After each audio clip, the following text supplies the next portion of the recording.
नमस्ते। अब म फेरि तपाईहरुको लागि हाम्रो फाइनल एक्जामको क्लास 12 मा कस्ट रिकन्सिलिएसन स्टेटमेन्ट भन्ने च्याप्टरबाट पनि एउटा क्वेशन स्योर क्वेशन आउँछ, जुन क्वेशनबाट हाम्रो 3 मार्क्स ग्यारेन्टी आउँछ, स्योर आउँछ, जसमा आउने पोइन्टहरु भनेको 3 देखि 4 वटा पोइन्ट आउँछ। एउटा पोइन्ट सारेकै भरमा मार्क्स पाइन्छ भने अरु बाँकी रहेको 3 वटा पोइन्टहरु प्लस माइनस गर्नु पर्यो। प्लस माइनस गरेर हाम्रो एन्सर चाहिँ मिलाउने काम गर्नु पर्यो। कसरी प्लस माइनस गर्ने भन्ने विषयमा म बताउँछु। यो च्याप्टरलाई हामी पढ्दाखेरि प्लस माइनसको च्याप्टर भनेर पनि बुझ्छौँ विद्यार्थीले बुझ्दाखेरि, हैन। त्यो हुँदाखेरि यसमा के कुरा ख्याल गर्नु पर्यो भन्दा net profit as per cost accounting भन्ने कुरा हुने रहेछ एउटा, अर्को चाहिँ net profit as per financial accounting भन्ने कुरा हुने रहेछ।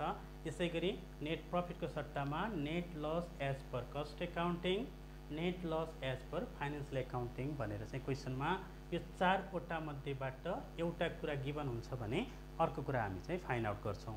Net profit as per cost एकाउन्टिङबाट हाम्रो क्वेशनको सुरुवात छ भने एन्सर आउँदाखेरि फाइनान्शियल एकाउन्टिङमा आउँछ। यो छैन कि फेरि प्रॉफिटबाट सुरु भयो भन्दैमा सधैँ एन्सर आउँदाखेरि प्रॉफिटमै आउँछ भन्ने कुरा छैन। यदि हाम्रो एन्सर प्लसमा आयो भने प्रॉफिट हुन्छ, माइनसमा आयो भने एन्सर फेरि के हुन्छ, माइनसमा एन्सर आयो भने फेरि लस हुन्छ। त्यो कुरा ख्याल गर्नु पर्यो है। त्यो हुँदा कस्ट एकाउन्टबाट सुरु भयो भने एन्सर आउने फाइनान्शियलमा, फाइनान्शियलबाट सुरु भयो भने हाम्रो एन्सर आउँदा केमा आउनु पर्यो, कस्ट एकाउन्टिङमा अथवा उल्टोमा चाहिँ एन्सर आउँछ भन्ने कुरा पनि बुझ्नु पर्यो। यो च्याप्टरमा धेरै कुरा बुझ्नुपर्ने कुरा छैन कि एउटा बुझ्नुपर्ने कुरा भनेको एक्सपेन्सेस हुन्छ। के हुन्छ, एक्सपेन्सेस हुन्छ। अर्को भनेको फेरि के हुन्छ त, इन्कम हुन्छ। एक्सपेन्सेस भनेको नेपाली भाषामा भन्नुपर्दा के भन्नु पर्यो, खर्च हुन्छ। इन्कम भनेको नेपाली भाषामा भन्नुपर्दा के हुन्छ त, आम्दानी हुन्छ भन्ने कुरा सम्झिनु पर्यो। यो भन्दै गर्दा म सधैँ नोटमा लेख्ने कुरा म के लेख्छु भन्दाखेरि चाहिँ एक्सपेन्सेसको सम्बन्ध अपोजिट हुन्छ। यसको सम्बन्ध कस्तो हुन्छ त, अपोजिट। हाम्रो भाषामा चाहिँ नेगेटिभ पनि भन्न पाइन्छ अथवा अपोजिट रिलेसनशिप हुन्छ भनेर पनि भन्न पाइन्छ। भने यसको सम्बन्ध कस्तो हुन्छ, पोजिटिभ हुन्छ। कसरी पोजिटिभ हुन्छ, कसरी नेगेटिभ हुन्छ भन्ने बारेमा पनि म कुरा बुझाउँछु है त। हामी पढिरहेको छौँ कि खर्चको कुरा। यदि कुनै पनि कम्पनीको खर्च धेरै भयो भने, खर्च बढी भयो भने नाफा घट्छ। त्यो हुँदाखेरि there is inverse relationship between expenses and the profit भनेर भन्छ है त। जब खर्च बढ्दै बढ्दै बढ्दै जान्छ त्यति बेला आम्दानी के गर्छ, घट्छ। उल्टो सम्बन्ध भयो नि त। यसैगरी आम्दानी जति धेरै बढ्दै जान्छ, इन्कम बढ्दै जान्छ, उसको प्रॉफिट पनि बढ्दै बढ्दै जान्छ। त्यो भएर यसको सम्बन्ध इन्कमसँग पोजिटिभ हुन्छ र एक्सपेन्सेससँग के हुन्छ त, नेगेटिभ हुन्छ। ख्याल गर्नुपर्ने कुरा के भन्दाखेरि एक्सपेन्सेसभित्र कुन कुन पोइन्ट दियो भने एक्सपेन्सेस हुन्छ त, त्यो कुरा जान्नु पर्यो। हाम्रो क्वेशनमा दिने स्योर सर्ट पोइन्ट भनेको के दिन्छ त, ओपनिङ स्टक भन्ने शब्द आयो भने हामी खर्च हुने रहेछ भन्ने कुरा बुझ्नु पर्यो। अनि अर्को शब्द रहेछ ओभरहेड भन्ने शब्द छ, अथवा अर्को शब्द के आउन सक्छ, एक्सपेन्सेस भन्ने शब्द आउन सक्छ।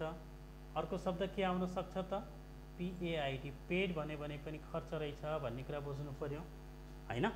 अरु कुराहरु के हुन्छ भन्दाखेरि इन्कमतिर कुरा हुन्छ। इन्कममा हामीले के कुरा ख्याल गर्नु पर्यो, ओपनिङ स्टकको अपोजिट भनेको क्लोजिङ स्टक हुने रहेछ। यतापट्टि फेरि एउटा छुटाउँदै नछुटाउने जस्तो पोइन्ट जसको नाम के छ त, डिप्रिसिएसन। यसको सट्टामा यतापट्टि के लेख्न सकिन्छ, एप्रिसिएसन लेख्न सकिन्छ। एप्रिसिएसन भनेको मूल्य वृद्धि हुनु, मूल्य वृद्धि हुनु भनेको बढ्नु, बढ्ने कुरा भएको भएर यसलाई इन्कममा राख्या हो। डिप्रिसिएसन भनेको घट्नु, ह्रास कट्टी हुनु, घट्दै घट्दै जाने भएको भए त्यसलाई केमा राखेको हो त, एक्सपेन्सेसमा राखेको है त। त्यो हुँदाखेरि एक्सपेन्सेसहरू के भयो भने त अब त्यहाँनिर ख्याल गर्नुपर्ने कुरा के हुन्छ भन्दाखेरि एक्सपेन्सेसहरू ओभरचार्ज भयो भने के हुने, अन्डरचार्ज हुँदाखेरि के हुने भने म सानो भाषामा लेखिदिन्छु। यदि नोटमा लेख्दाखेरि यदि एक्सपेन्सेसहरू, यसको मतलब यहाँ भएको जुनसुकै नाम आयो भने पनि एक्सपेन्सेसहरू ओभरचार्ज अथवा ओभर भ्यालुएसन छ भने पैसालाई माइनसमा लेख्नु पर्छ। केमा लेख्नु पर्छ, पैसा लेख्दाखेरि केमा लेख्नु पर्यो, माइनसमा लेख्नु पर्यो। यसको रिभर्स कुरा फेरि के छ, फेरि यही कुरालाई फेरि भन्दाखेरि यदि एक्सपेन्सेसहरू अन्डर चार्ज अथवा अन्डर भ्यालुएसन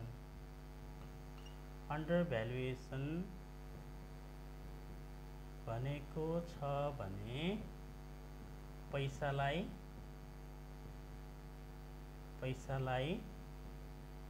प्लसमा लेख्नुपर्छ। फेरि पनि म एकपल्ट सम्झाउँछु कि ओपनिङ स्टक ओभरचार्ज भन्यो भने माइनस गर्ने, अन्डर चार्ज भन्यो भने प्लस गर्ने, factory overhead, office overhead, selling overhead, distribution overhead भन्ने शब्द दिएको छ। तिनीहरूलाई पनि ओभरचार्ज भनेको छ, ओभर रेकर्डेड भनेको छ भने माइनसमा राख्ने, अन्डर रेकर्डेड भनेको छ भने प्लसमा राख्ने। कुनै पनि कुरा पेड भनेको छ भने सिधै हामी के गर्छौँ त माइनस गरिदिन्छौँ। त्यो कुरा पनि म पछि फेरि बताउँछु, त्यसलाई फाइनेन्सियल एकाउन्टमा माइनस गरिन्छ। कुनै कुरा पेड भनेको छ भने डिप्रिसिएसन पनि ओभरचार्ज भनेको छ भने माइनस गर्ने, अन्डर चार्ज भनेको छ भने प्लस गर्ने। यसको सम्बन्ध उल्टो छ नि त, ओभर हुँदाखेरि माइनस, अन्डर हुँदाखेरि प्लस। त्यो कुरा ख्याल गर्नु पर्यो। यसै गरी अब हामी केमा जान्छौँ त इन्कममा जान्छौँ। क्लोजिङ स्टक र एप्रिसिएसनको कुरा गर्छौँ भने यदि इन्कमहरू भनेको क्लोजिङ स्टकहरू भन्न खोजेको है। इन्कमहरू ओभरचार्ज छ भने पैसालाई केमा लेख्ने? पैसालाई प्लसमा लेख्ने र इन्कम अन्डर चार्ज भनेको छ भने पैसालाई माइनसमा लेख्ने। पैसालाई केमा लेख्ने त? माइनसमा लेख्ने। फेरि पनि म एकपल्ट सम्झाइदिन्छु। यदि हाम्रो क्वेसनमा एक्सपेन्सेसहरू मतलब ओपनिङ स्टक, ओभरहेड, एक्सपेन्सेस, डिप्रिसिएसनको नामहरूको अगाडिपट्टि ओभरचार्ज अथवा ओभर भ्यालुएसन भनेको छ भने त्यस्तो बेलामा जुन पैसा दिएको हुन्छ त्यो पैसालाई हामी केमा राख्नु पर्यो? माइनसमा राख्नु पर्यो। त्यही सट्टामा फेरि के भनेको छ भने अन्डर चार्ज, अन्डर भ्यालुएसन भनेको छ भने त्यो पैसालाई फेरि केमा राख्नु पर्यो? प्लसमा राख्नु पर्यो। यसै गरी इन्कमको कुराको सम्बन्ध पोजिटिभ हुने रहेछ। यदि इन्कमहरू ओभरचार्ज भनेको छ, ओभर भ्यालुएसन भनेको छ भने पैसालाई प्लसमा राख्ने, त्यसको सट्टामा अन्डर चार्ज भनेको छ, अन्डर रेकर्डेड भनेको छ भने माइनसमा राख्ने गर्नु पर्यो है त। अब मैले यसलाई भाषामा यहाँ लेखेको छु भने सानो रूपमा देखाउँदाखेरि टिटिआर लेखेको छु नि, थिङ्स टु रिमेम्बर। इक्जामको लागि सम्झनुको लागि टिप्सहरू चाहिन्छ हामी स्टुडेन्टहरूलाई। त्यही भएर एक्सपेन्सेसहरू ओभर भयो भने माइनस, एक्सपेन्सेसहरू अन्डर भयो भने प्लस। त्यसै गरी इन्कमहरू ओभर भएको छ भने प्लस, अन्डर भएको छ भने माइनस। यो कुरा पनि सम्झिनु पर्यो। खर्च बढ्यो भने नाफा घट्छ, त्यही भएर माइनस भयो। खर्च घट्दाखेरि नाफा बढ्छ, त्यही भएर प्लस भयो।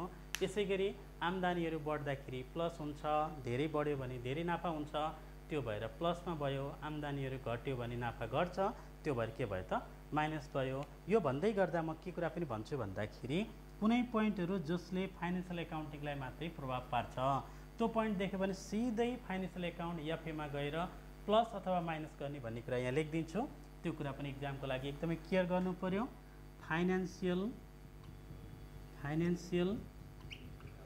फाइनेन्सियल एकाउन्टिङमा मात्र प्रभाव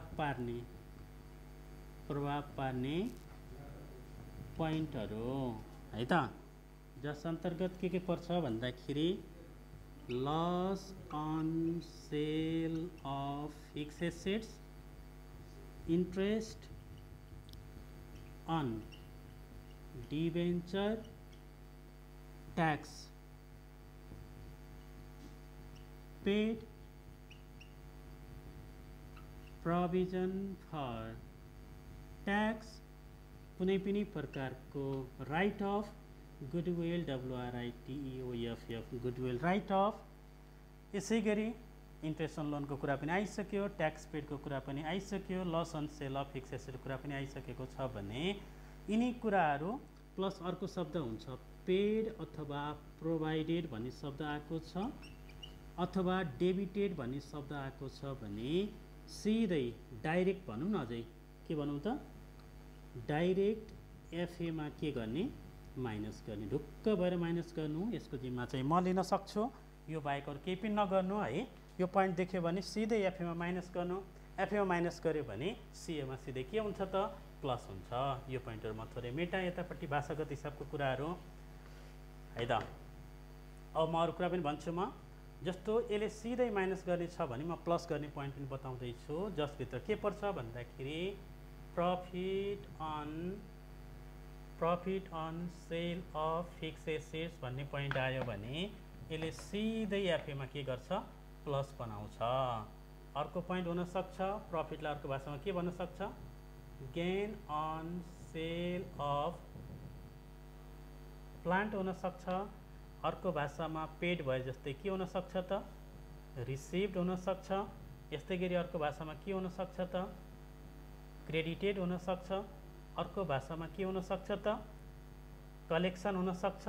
यस्तो शब्द आएको छ भने जहिले पनि हामी डाइरेक्ट के गर्न सकिन्छ, डाइरेक्ट प्लस इन एफए। यसको मतलब फाइनेन्सियल एक्टिभिटीमा प्लस हुन्छ भनेर भन्न खोजेको। म फेरि बुझाएँ, कसरी बुझाउँछु भन्दा यो नामहरूमध्येबाट जुनसुकै नाम पर्यो भने पनि सिधै एफएमा माइनस गर्ने, सिएमा प्लस गर्ने।